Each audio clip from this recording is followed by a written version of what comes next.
त्यसरी नसमाउनु न दिदी म भाग्दिनँ हो म भाग्दिनँ म नेता होइन म भाग्नलाई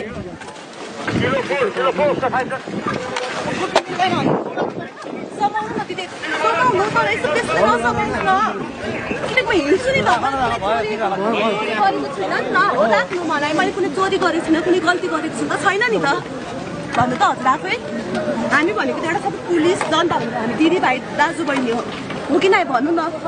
मैले त अझ तपाईँलाई ढुङ्गा नहान मुढा नहान उहाँहरू भनेको हामी मिलेर शान्तिपूर्वक आन्दोलन गर्नुपर्छ भन्दै उहाँहरूले ढुङ्गा मुढा गरेपछि मेरो के दोष मैले हजुरलाई भनेको थिएँ कि किन भन्नुहोस् त ढुङ्गा मुढा नगर्नुहोस् हामी शान्तिपूर्वक आन्दोलन गर्न आएको हो देश लुटिरहेको छ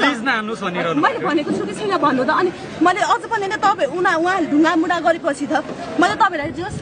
म आफ्नो साइड लागेर म हिँडिराखेको छु त तपाईँलाई त म केही नै गर्दिनँ नि त भन्नुहोस् त केही गर्छु त केही गर्दिनँ त्यही भएर मान्छे मेरो नाम विद्या पाण्डे हो म पेप्सी कोलामा बस्छु म कन्सल्टेन्सीमा जब गर्छु आन्दोलनकै लागि आउनु भएको तपाईँ म कुनै पनि सङ्गठनमा छैन एमसीसी विरोधी आन्दोलन हो एमसीसी विरुद्धको आन्दोलनमा आएको किन एमसीसी को विरोध गर्नुभयो यस्तो सर अब हाम्रो देश लुटिरहेको छ है गरिब दुखीहरूले खाना पाउनको लागि पनि बिहान बेलुका दुःख गर्दा पनि आफ्नो शान्तिपूर्वक खाना पाएका छैनन् अनि अर्को कुरा तपाईँको के भइरहेको छ भने जनताले सुख शान्ति पाएको छैन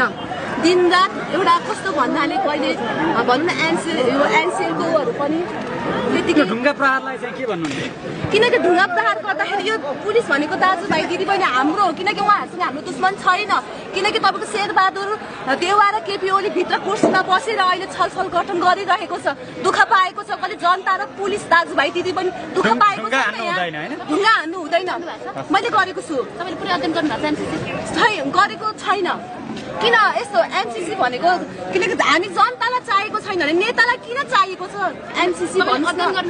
छैन गरेको छैन म किन गरौँ म नेता थोडी हो र म आम जनता हो म किन तपाईँ भन्नुहोस् सही के हो एमसीसी भनेको तपाईँ के हो भन्नुहोस् तपाईँ एन्सर दिनुहोस् तपाईँलाई चाहिएको छ एमसीसी भन्नुहोस् तपाईँलाई चाहिएको छ एमसीसी भन्नुहोस् न तपाईँलाई चाहिएको छ एन्सर दिनुहोस् तपाईँको नेतासँग मिल्नु भएको छ भन्नुहोस् न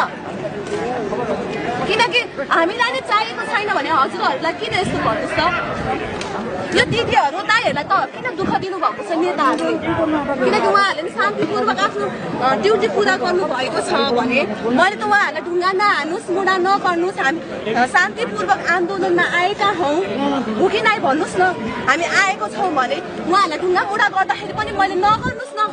भन्दै पनि उहाँहरूले मलाई समात्नु मैले उहाँहरूलाई केही पनि गरेको छुइनँ समाएर लान्छु नि लानुहोस् मलाई के हुन्छ म त जान तयार छु मैले कुनै चोरी गरेँ होइन कुनै गल्ती नै गरेको छुइनँ